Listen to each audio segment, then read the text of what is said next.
Get your business together. Get yourself into what you do and see it through. Being boss is hard. Blending work and life is messy. Making a dream job of your own isn't easy. But getting paid for it, becoming known for it, and finding purpose in it is so doable. If you do the work. Being Boss is a podcast for creative entrepreneurs, brought to you by Emily Thompson and Kathleen Shannon. Hi, I'm Emily, and I own Indie Shopography, where I help passionate entrepreneurs establish and grow their business online by helping them build brands that attract and websites that sell. I help my clients launch their business so they can do more of what they love and make money doing it. And I'm Kathleen. I'm the co-owner of Brave Creative, where I specialize in branding and business visioning for creative entrepreneurs who want to blend who they are with what they do, narrow in on their core genius, and shape their content so they can position themselves as experts to attract more dream clients. And Being Boss is a podcast where we're talking shop, giving you a peek behind the scenes of what it takes to build a business, interviewing other working creatives, and figuring it out as we go, right there with you. Check out our archives at lovebeingboss.com. Welcome to episode number 31. This episode is brought to you by FreshBooks Cloud Accounting. In today's episode, we're going to be talking about how to make the daily grind a little more dreamy, productive, and happy.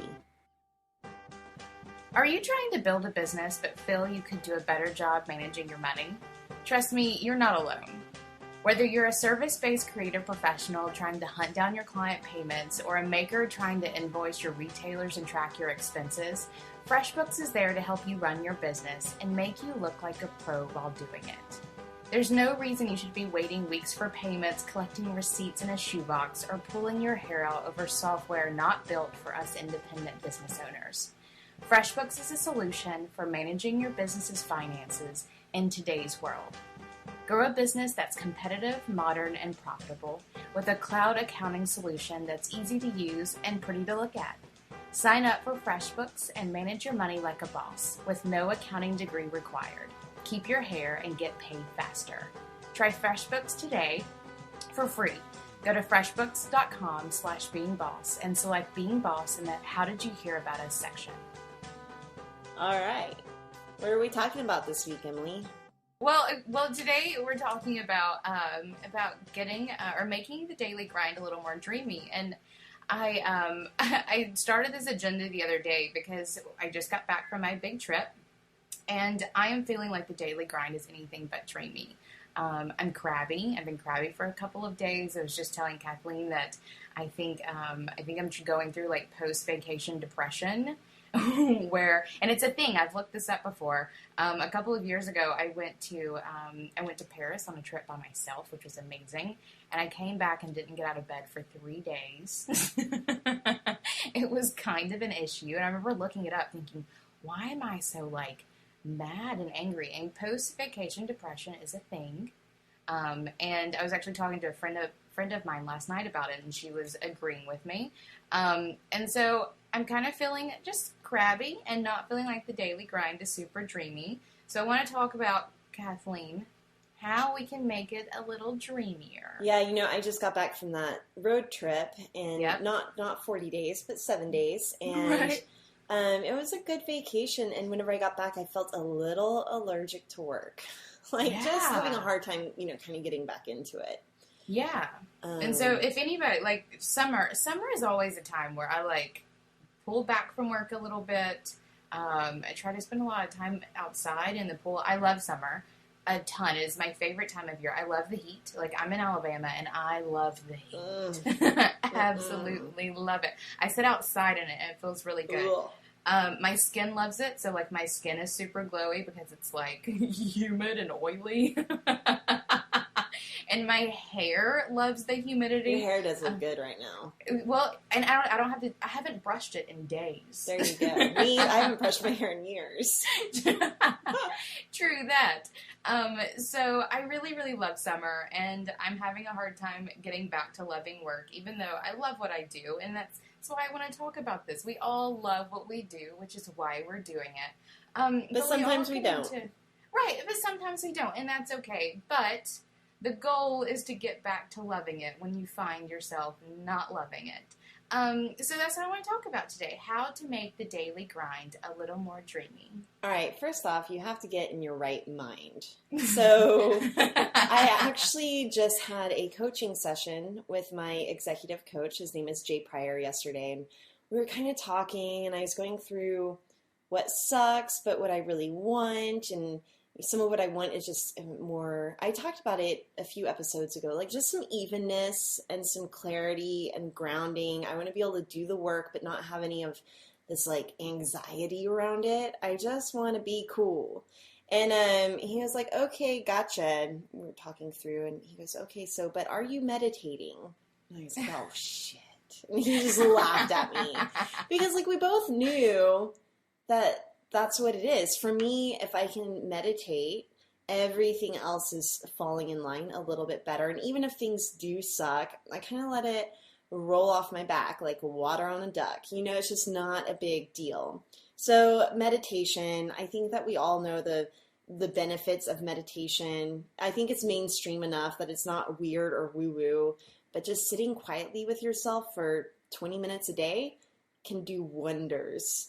So, Emily, are you meditating? No, of course not.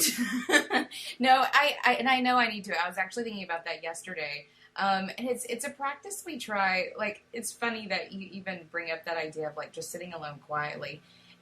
Since being back, it's not only hard for me, you know, getting back to work, but it's hard for David and Lily too. And Lily's just sort of lost it a little bit, coming back and sort of getting back into a routine of reading and doing things that she should be doing, not watching TV constantly, and screw the iPad. I'm done with the iPad today. But yesterday I told her, I was like, 45 minutes. You were going to go, just go sit in your room, color, read, do something quiet with yourself. And it was a struggle. It was such a struggle for her to do that for 45 minutes. So, after 45 minutes of her in her room, and David and I were out there talking, and she'd laugh as if she was like part of the conversation and things. And I'm like, Lily, you're not understanding what you're supposed to be doing. We're going to be doing that like every day. Like if 45 minutes is really impossible for you to sit quietly, then we're going to practice it. We are going to practice every day, 45 minutes, just sit in there, color, read, do something fun, quietly with yourself. So we're doing it with Lily, and I guess I need to do it with myself as well. Mm-hmm. Because alone time is important. How do you like to meditate? So I used to feel like I could slip into it really well. And then after I had the baby and went through the whole sleep deprivation thing, I had a really hard time finding that place, kind of like where you just drop in and feel connected, kind of like that buzzing. And so I had a really hard time dropping into it. And so, guided meditations. Today I downloaded this, a musical track called the Moses Code. I don't know, it's like pretty cheesy spa sounding. And even while I was listening, okay, so it's funny because I'm actually this afternoon, which we'll talk about a little bit later, but this afternoon I'm going on a movie date with my sister, who's also my business partner. Yeah, and so we're going to go see Amy Schumer's new movie. So I'm sitting here this morning meditating to this cheesy ass track. And it's like all, flutes and guitars and like the wow wow sound in the background, and I just imagined like Amy Schumer making fun of someone like me meditating this whole time.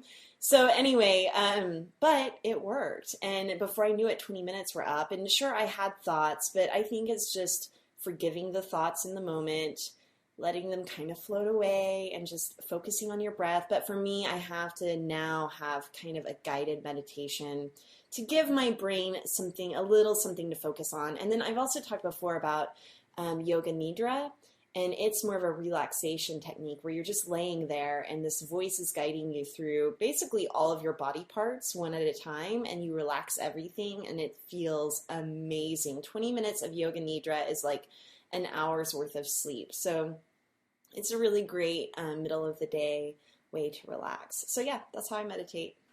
I like that. We've downloaded the Headspace app, And we've actually done that with Lily a couple of times too, which has been really fun. She usually passes out, which is not a bad thing. Go for it.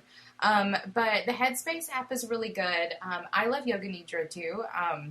And just downloading like weird music like that to meditate to. Spotify is where I get all of my stuff. You can get Yoga Nidra and all kinds of stuff, all kinds of crazy stuff, but some good stuff too, on Spotify for meditating. So I'm going to have to get into my Spotify account. Thank you, Kathleen. I will meditate. Do it. I think that the next thing that I really wanted to note is that dream jobs take work. Like it's work. And I think that we all imagine this dream life, and it's super dreamy, and your house is all sunlit and everything is beautiful and clean, and you're sitting at your beautiful uncluttered iMac just designing away for 3 hours at a time, or whatever it looks like. But it's not always that. So even yesterday I had a designer send me a resume and kind of a proposal, and she's like, I want to work with Braid. We're going to have so much fun. We'll be brainstorming. And she painted a really cool picture of what it might look like to work at Braid Creative.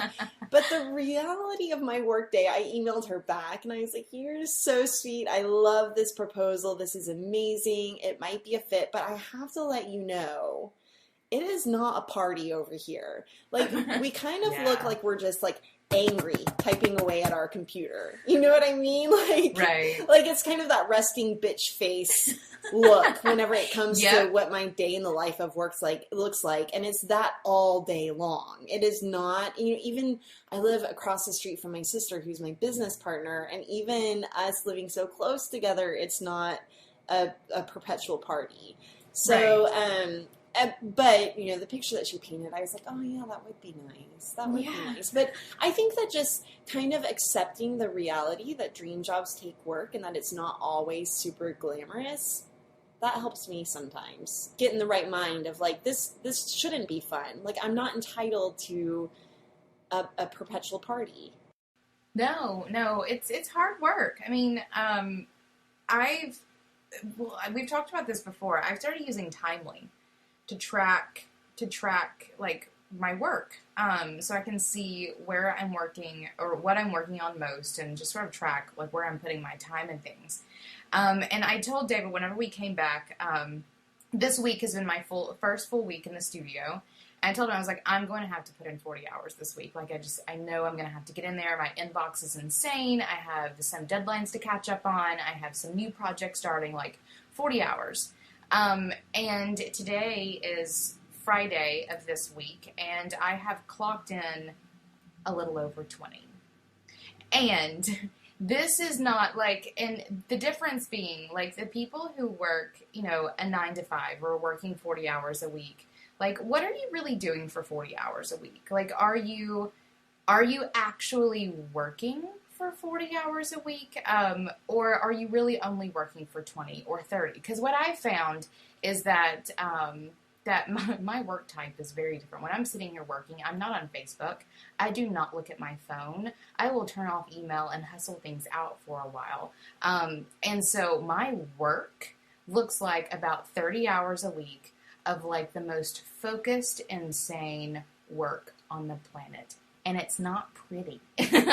Like, I'm sitting at my desk working. I'll get up every hour to, like, bend over and stretch my back and my legs and my hips. But otherwise, I'm sitting here, like, with the most intense focus for about 30 hours a week on average. And there's about 10 hours of, like, away from the computer, like dreaming and planning and writing like blog topics in my Evernote and hanging out on Pinterest and doing those things. But for a good 3/4 of my work week, I am hustling my ass off. What else do you do to get in the right mindset whenever it comes to the daily grind? Oh, I love the episode we did with Lisa Congdon where her and Clay said, we chose this. Oh, and that's so like good. their little mantra they say to themselves and each other when things start getting hard. And I've gotten to where I remind myself of that a lot too, especially this week, is that I chose this. And I chose this because I love this. I love what I do, and I love helping the people that I help. And, you know, if you're in a place where your daily grind's a little less dreamy, like, think about that. You chose this. And if you didn't choose this, choose something different, because you have the freedom to choose. Mm-hmm. We are all in the driver's seat of our lives and of our careers. Amen. It's so true. So for me, repeating the Lisa Condon and Clay Walsh mantra of "we chose this" has really helped me get through some shit in the past couple weeks. It's been really nice. Another one of the things that I like to do is just simply put things into perspective. You know, I've had bad jobs. I worked in retail management for years and had bosses that I hated. And I worked as a bank teller for a while. That was the worst job. No, actually the worst job I ever had was at a sports store. Sports. Think about that. Not a great fit. I was like on the management team, and it was the worst experience of my life. So I think about those things. I think about where I could be, like putting things into perspective. Like my job, I get to sit here 20 to 30 hours a week on a computer talking to people who do cool things with their lives, and I get to help them do it. And all the while, like, I'm learning new skills and writing things I want to write and making an impact and recording a podcast and doing really fun things. So even though it is hard, you have to put things into perspective and think, how is it really undreamy? Because if you're just working hard, that's not dreamy. That's just working hard. Mm-hmm. Yeah, it's not so much about shifting your circumstances, but shifting your perspective to realize that it's actually dreamy. Getting some gratitude in that attitude. You like that? Definitely. All right, so let's talk about some habits and routines for hammering out the daily grind. And so I find that part of the daily grind is really chipping away at all the things. And it feels like you're almost like chipping away with your little hammer and chisel at this huge mountain of things to do. So I found that if I can just complete one thing every day, and especially something creative, it really helps me embrace the other daily grind that follows. So, and I always like to do the creative stuff first. It just really helps set the tone, and it gives my day momentum. So for me, this might be writing a blog post or newsletter, recording a podcast, for example. And on Sundays, it's as little as getting a good Instagram photo up. So it doesn't have to be something huge, but just a task that you can really complete from start to finish that is creative and that feeds your soul and fulfills your purpose. Yeah, I agree. I think taking some time, that was something I wrote somewhere in here.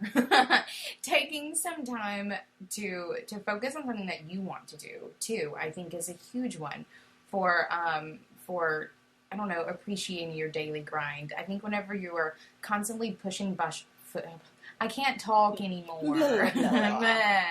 No, whenever you're constantly pushing buttons for someone else, or, becoming a slave to your inbox, or whatever it is that you end up doing, taking a moment to do something creative or something for yourself, and usually that's a passion project for us creative entrepreneurs. It's usually something creative, can really create a huge shift in your day. And doing that first is a big one. I need to get better at that. Yeah, and you write awesome newsletters. I love doing those. You just need to bust out a letter or something. One of the things, so for our new project, for being boss, I want to start kind of working on that every day. One of our upcoming guests, well, in September, this is how far out we're booked, is Jason Zuke. And so he's on Invisible Office Hours with our being boss boyfriend, Paul Jarvis. Anyway, Jason Zuke is Paul's co-host on Invisible Office Hours, and I was looking at his website because he's going to be a guest on the show, and he talks about writing every day for, I think, 2 years, and just becoming really prolific and just making a habit out of it. So that's something I really want to start doing for this project coming up for us, which we will let you all know about sooner or later. Definitely. Yeah, one of the things, even going back to like the creative stuff, one of the ways that I like to appreciate my daily grind a little more is what I like literally call in life shake shit up. This idea of, we talk about routines a lot. Okay, routines, I'm literally imagining you shitting in a can and putting the lid and on shaking it. it up. Well, if that's how you want to shake your shit up, you are more than welcome to. I like to do a little more metaphorically. What has this podcast become? A shit show, apparently. No, so we talk a lot about routines and how routines are very important for creating success for yourself. And for me, a routine is creating a system for doing something that you do constantly, like every day, so you can get the same outcomes. You can move on to bigger and better things. But what I've found in creating a business where, every day you're coming in, you're writing your blog post, you're writing your newsletter, you're checking your email, you're doing your projects, is it's easy to routine yourself into a rut where you begin like unappreciating the daily grind in a huge way. And I posted about this on my Instagram while we were doing our trip out west, this idea of shake shit up and just occasionally doing something so out of the ordinary. For us, that was taking that big trip. And literally, like, we packed up our house and took this big trip. We had to shake shit up because we were routining ourselves into a rut. We weren't progressing with anything in a way further than what we were currently accomplishing, and we wanted to do more things. So for me, I love the idea of shaking up your metaphorical shit, and getting out of your routines for a moment to do something completely different, and then get back in those routines and get to work.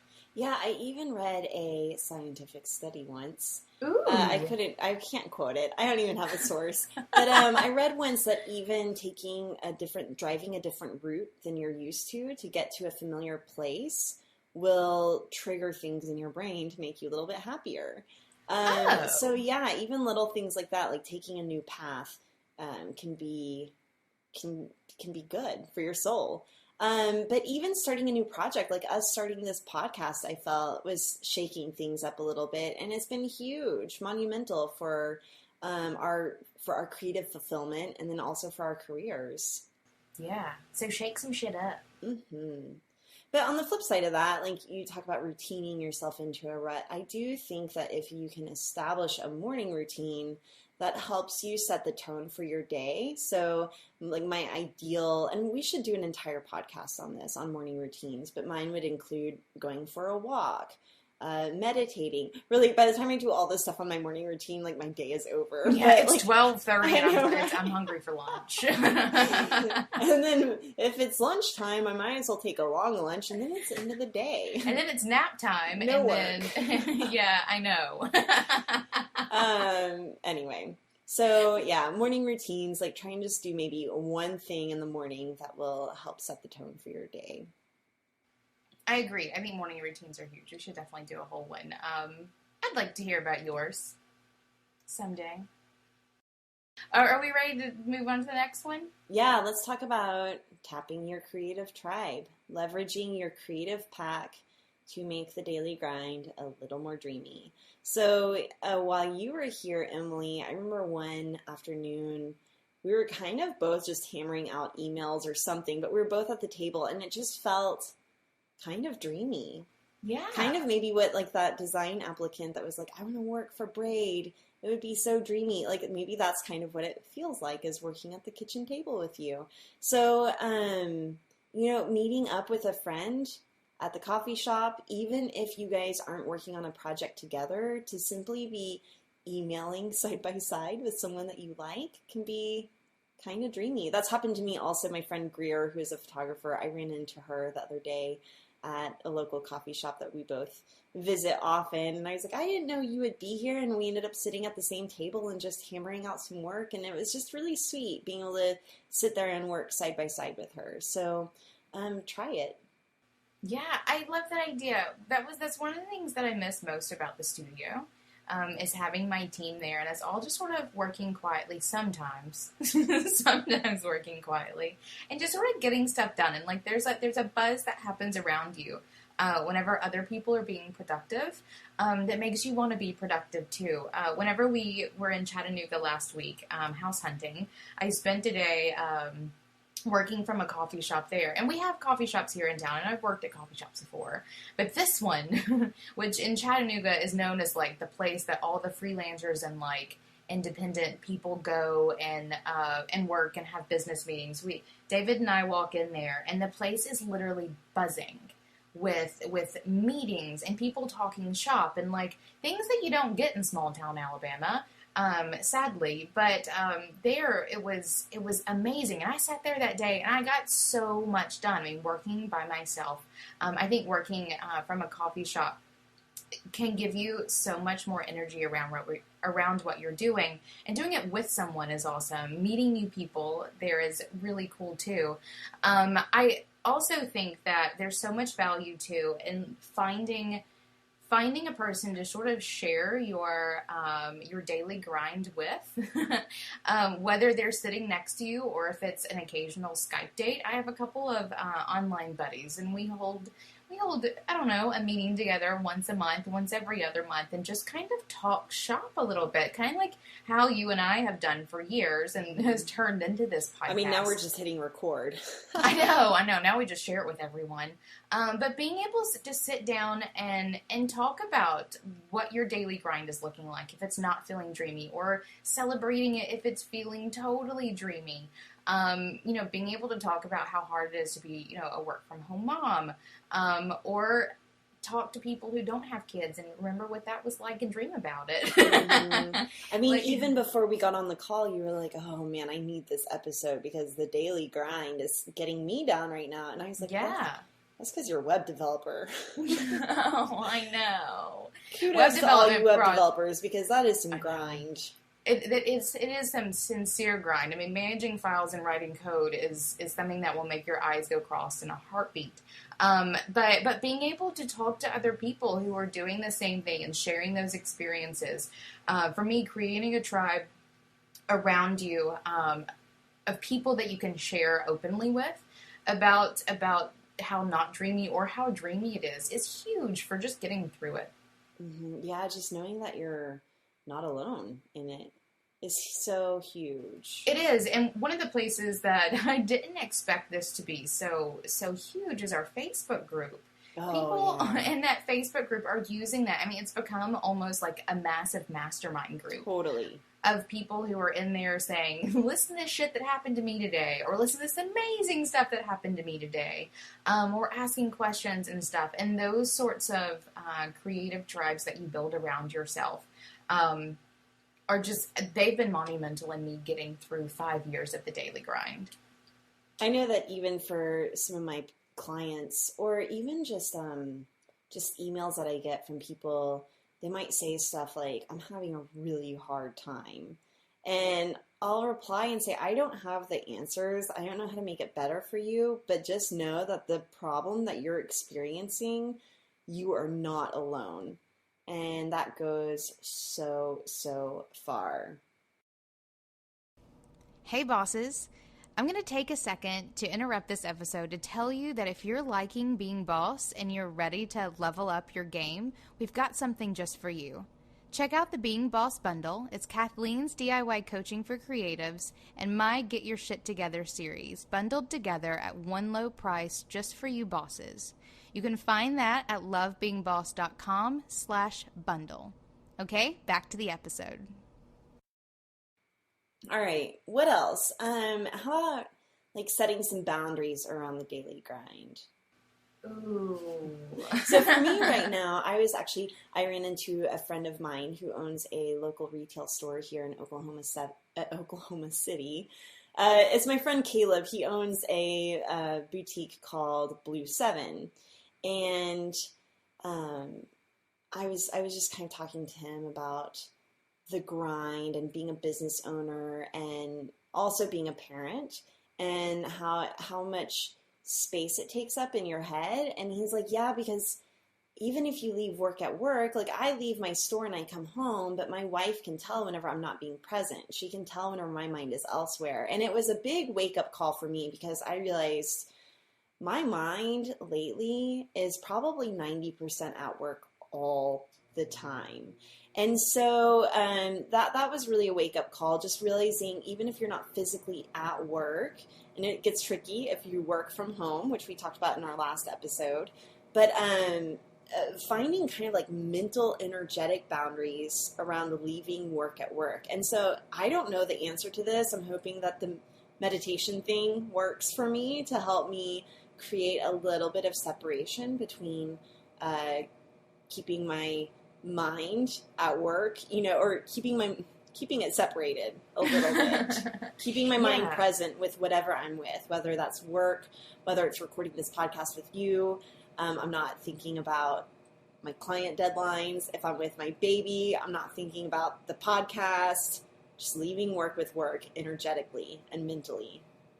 Yeah, that's a really hard one. I've noticed myself even getting worse and worse with that. I was having dinner last night with a friend and could feel myself almost zoning out a couple of times. And that's also like, I'm feeling you with the sleep deprivation a little bit. I mean, like coming back from the trip, I'm a little sleep deprived and trying to catch up and just doing all the things.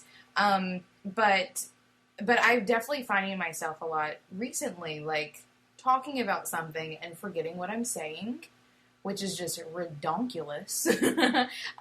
Or my threshold is about an hour for a meeting. If a meeting starts running over an hour, you lose me. You completely just start losing me. So that's one of the things that I've been working on too. And yeah, I think I'm with you. Can we start like holding each other accountable for meditating? I'm gonna start texting you every day and like find your zen, Kathleen. Yeah, let's do it.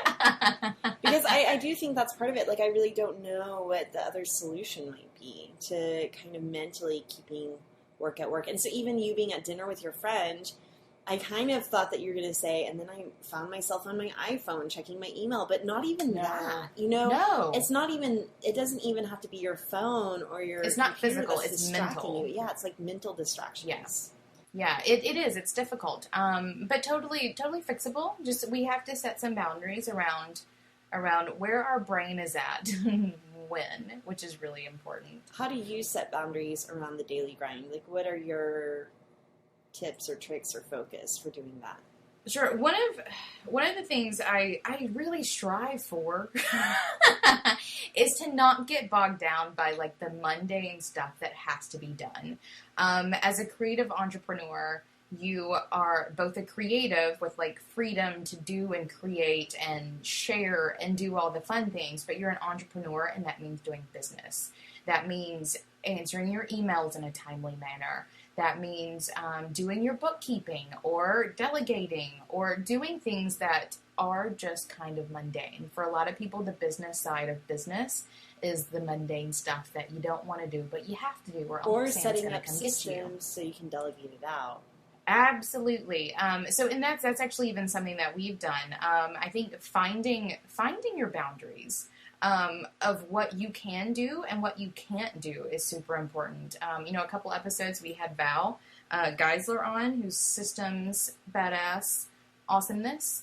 We hired her this week to help us turn some things in our business into super systemized processes that will make things go on without a hitch. And that came from me realizing where my boundary was for what I'm able to do in terms of the mundane business stuff. And we've attempted to do systems in the studio before a couple of times, and they usually go okay. But I needed someone else to just do it for me. I needed someone to sit me down and say, Emily, write systems for this, this, and this. Because but I also loved how Val said your systems are only as good as how much you use them. Or it was something along those lines. Yeah. Well, and part of it is you almost need systems in place to use systems. Does that make sense? Yeah, like, you really do. You have to have like a checks and balances for, if you completed something, did you use the systems to do it? And did you check off all the things? So I really look forward to having her help make us help make us a shit ton more efficient in what it is that we do. And so for me, that was setting the boundary of not getting bogged down by the mundane. finding my boundary and where my dealing with the mundane ends, and then delegating everything beyond that to someone who can help me a ton. So for me, not getting bogged down by all the little things, hustling it out. Like, you have to do customer service, you have to do your bookkeeping, you have to do things like package your orders and, help your clients.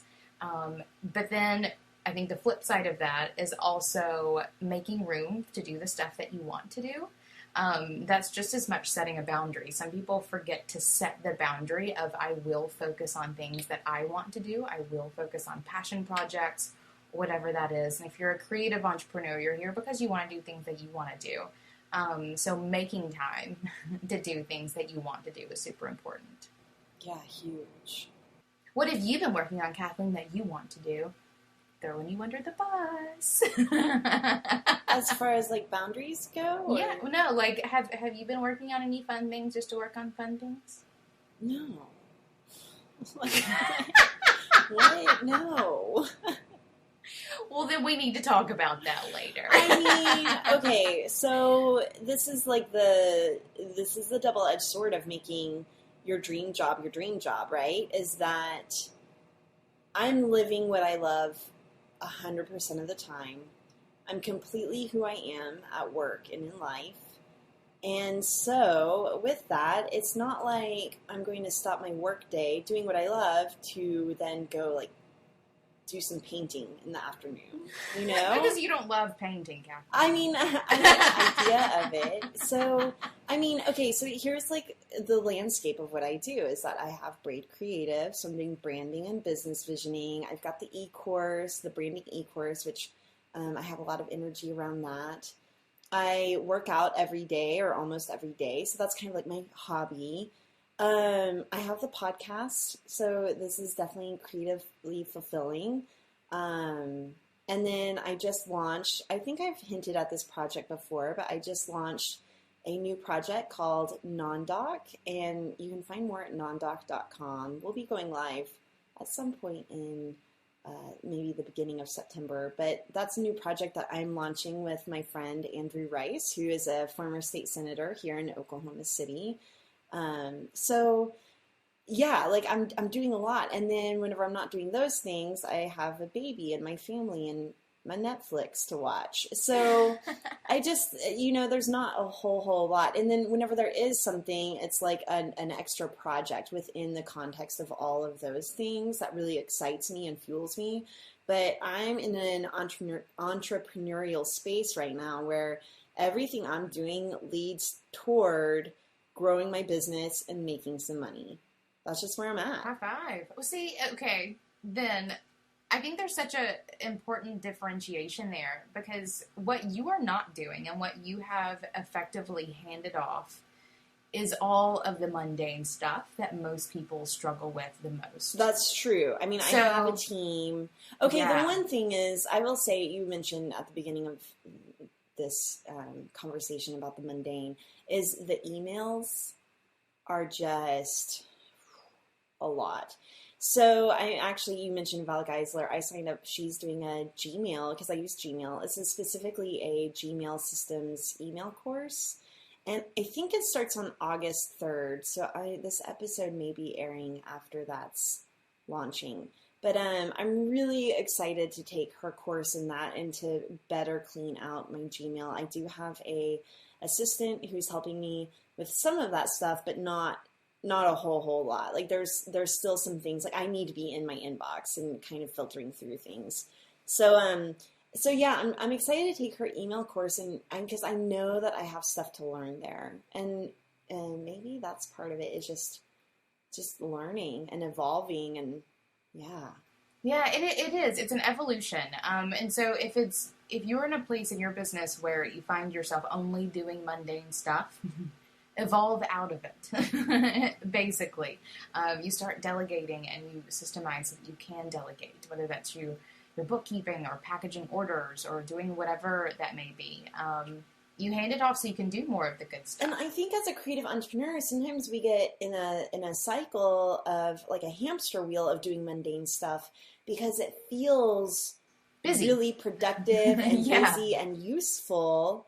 And so you feel like you're doing stuff, but really, what are you really accomplishing? And so then that goes back full circle to really scheduling out or doing the creative thing first. And it's something that you can like fully complete, because I think that it not only gives you momentum, it gives you confidence. It gives you confidence that like, hey, I can do things and I can finish them and I can do the next thing and finish it. And eventually your projects get bigger and bigger. And eventually you're not going from just launching a blog post every day, but you're starting new businesses, or you're launching projects that will make you a huge amount of passive income. So yeah, that's what it comes down to.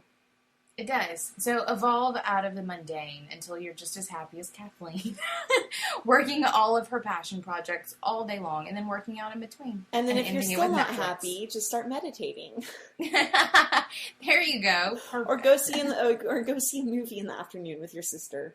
You know, that is something that that actually has really inspired me lately. I talked on a couple podcasts ago about listening to that Pete Holmes podcast where he's interviewing a bunch of comedians, and just like I desire a certain amount of just levity, and I just want to be joking around with my friends and my family all day. Like, I don't know. You should become a comedian.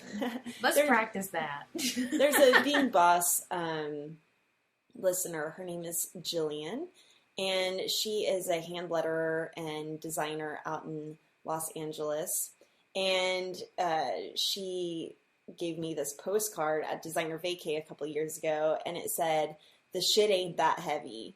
And I keep that postcard as a reminder to myself that like, it just isn't that bad, you know? Yeah. Like, this is pretty damn good. So, so I guess I'm working on more attitude than actual passion projects or hobbies or anything like that. Good. Yeah, I think that's definitely where I am too. I love what I do. It's easy to get bogged down. So I'm going to take my own advice and not get bogged down after I finish all my emails. Okay, so let's bring this into actual tactics and to-dos and action. What can you literally do? I think that if it's bad enough, I mean, if your daily grind has you waking up pissed and going to bed pissed, then I think one of the best things that you can do is take a break. I mean, there is nothing's going to fix really being down in your daily grind more than walking away from it. So, whether that's a weekend away or a night away or just a day off where you take yourself and go get a mani-pedi, or whatever that may be, I think that there is nothing wrong, and I actually hugely encourage the act of walking away and taking a bit of a break so that you can do some of the other things we talked about and talk about how it is that you can set some boundaries. Find someone to go talk to. Or for me, Kathleen, I actually need to talk to you today. That's really all it was. I'm going to leave this feeling so much better. You keep going. Oh, no, just taking a break. Taking a break is so important for getting out of the headspace of whatever is going on in your workspace, and walking away.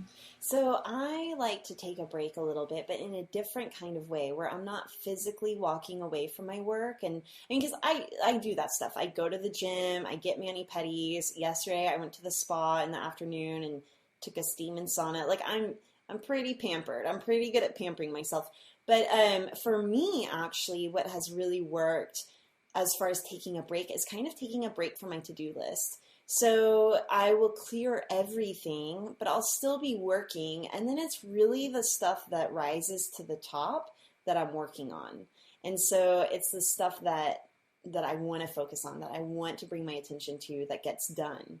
So that's one of the ways I kind of take a break, is I take a break from my to-do list, but I'm still sitting down and I'm still doing the work. Yeah, I like that. Another thing that I like to do in terms of workspace too and doing work is rearrange your workspace.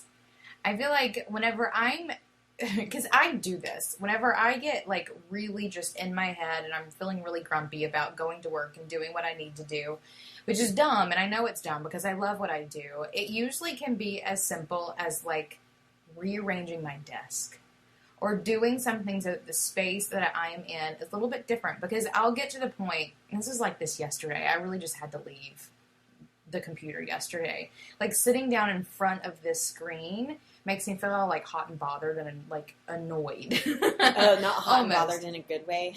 No, not in a good way, in a bad way.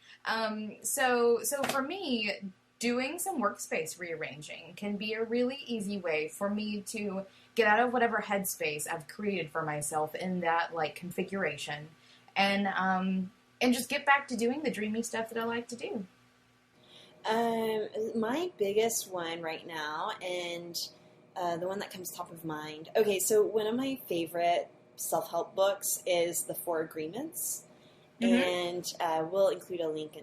We'll include a link in our show notes at lovebeingboss.com to a lot of the things that we're talking about today. But in the 4 agreements, one of the agreements is to be impeccable with your word.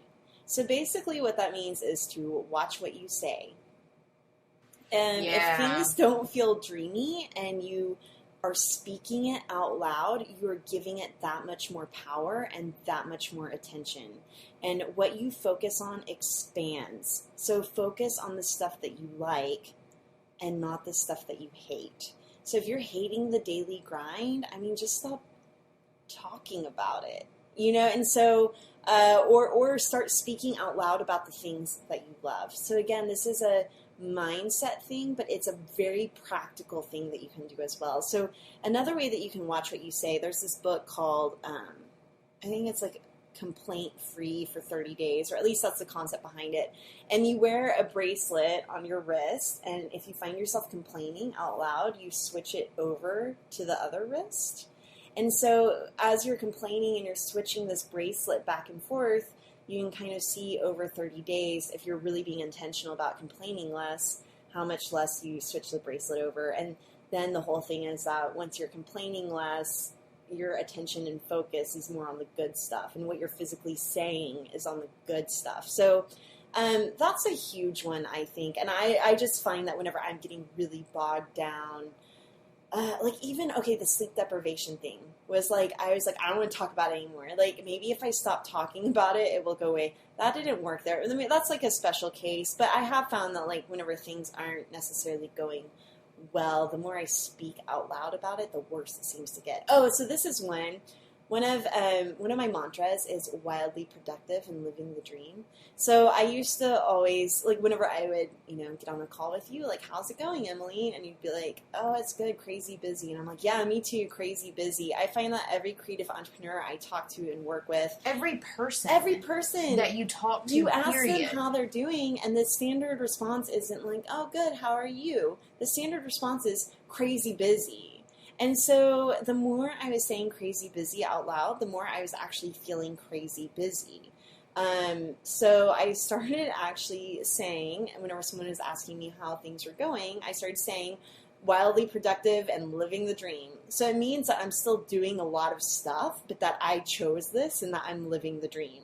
And things started to feel a little bit more dreamy, and nothing changed. Like my schedule is still packed.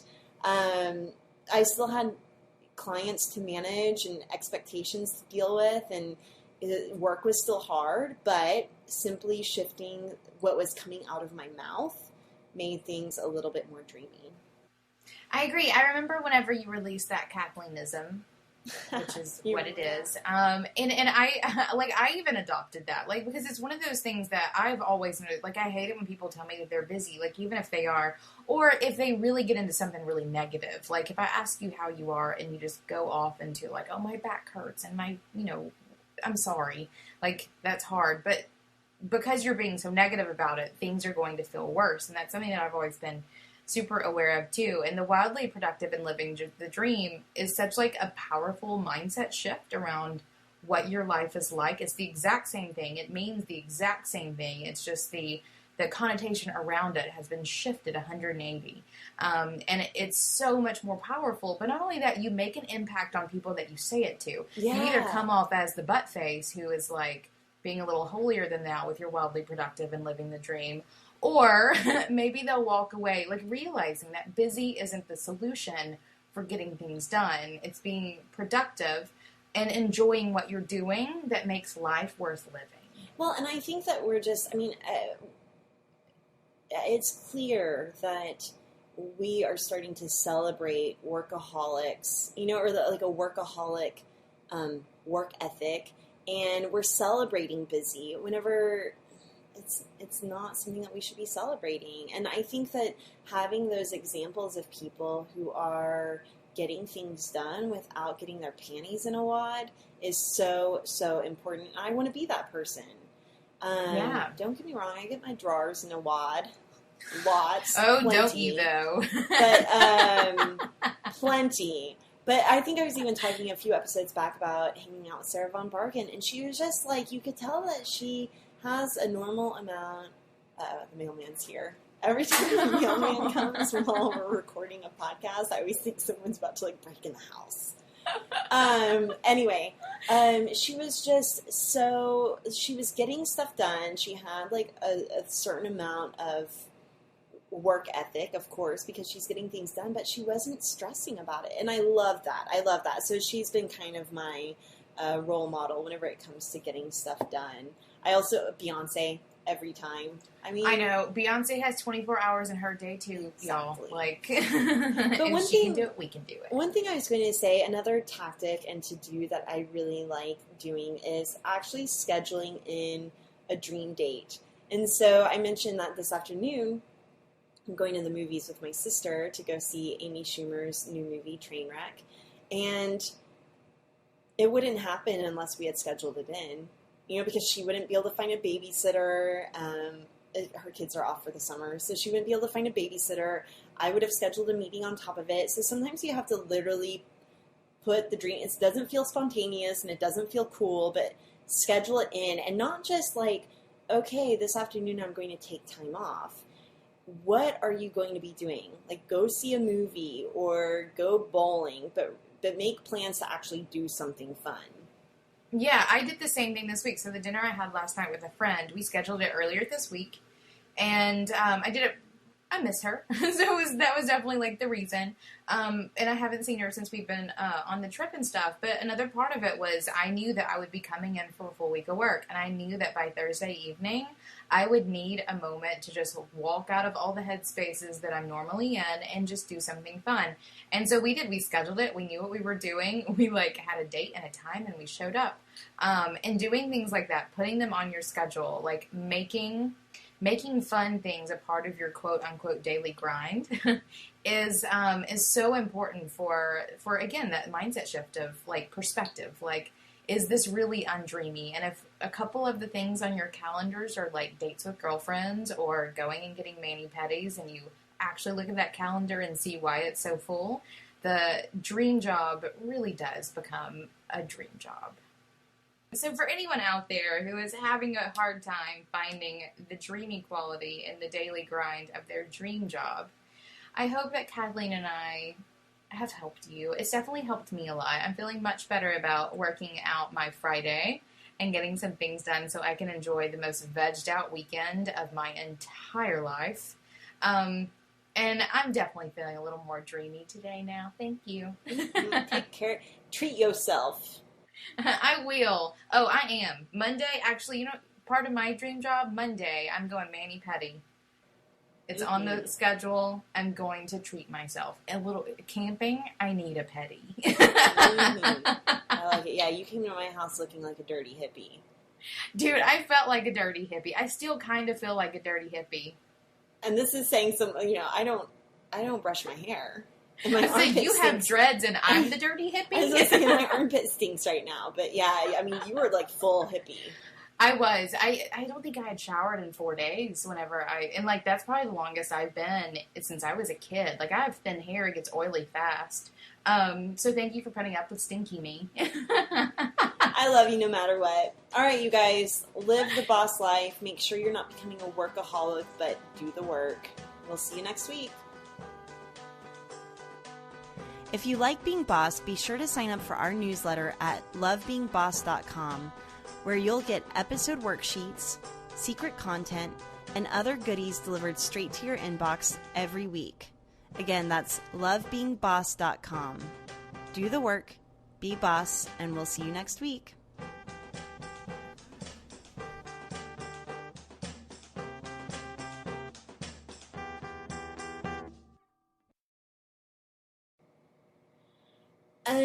Note to Corey, edit out the shitting in a jar and shaking it up, because that's just gross.